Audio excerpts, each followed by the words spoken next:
Now let's talk about your boy, Ken. Now everyone's seen the leaks, the memes. Ken out here looking like food on these streets. Apparently washed up.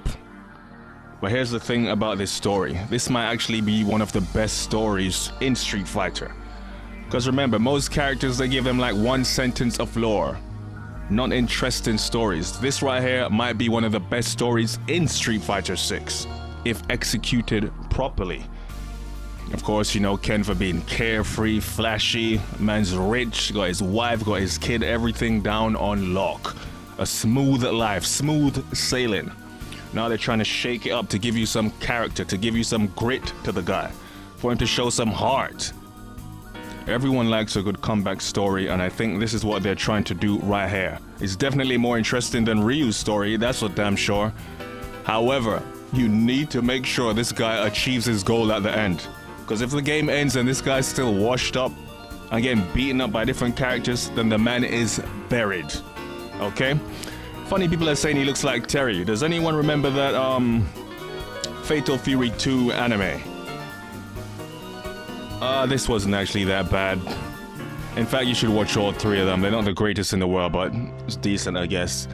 Of course, this started out with Terry. He bumped into Krauser, and I tell you what, Krauser buried Terry.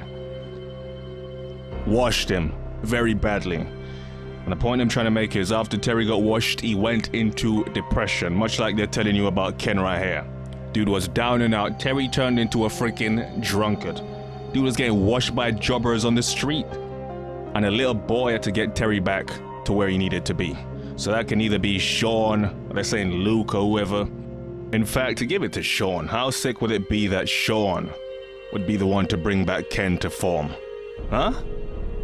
But yeah.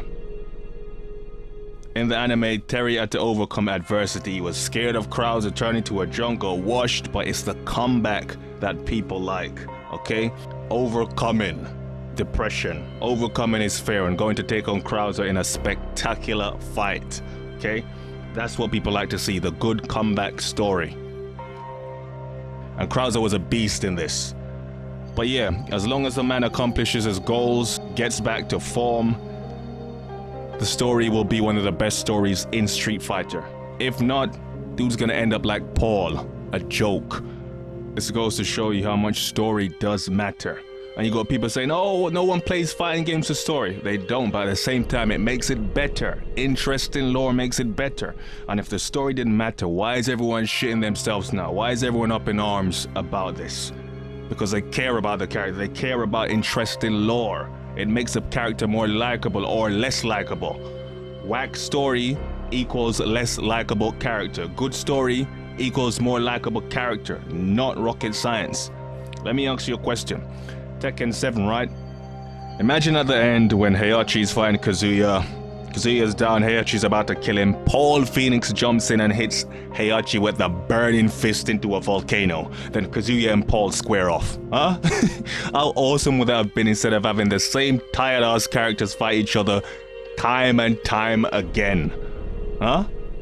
People would be singing Paul's praise to this day. Okay, Paul is popular, but I tell you what, Paul would be 100 times more popular if he was used properly. Do you get my point? Interesting stories makes interesting characters, and you'll get behind the character more. Ken will damn sure be more relatable after this. And again, this is one of the best stories going if executed properly. If not, and this guy's jobbing out to Sean, getting washed by Luke, and remains a bum at the end of the game, then your boy was buried.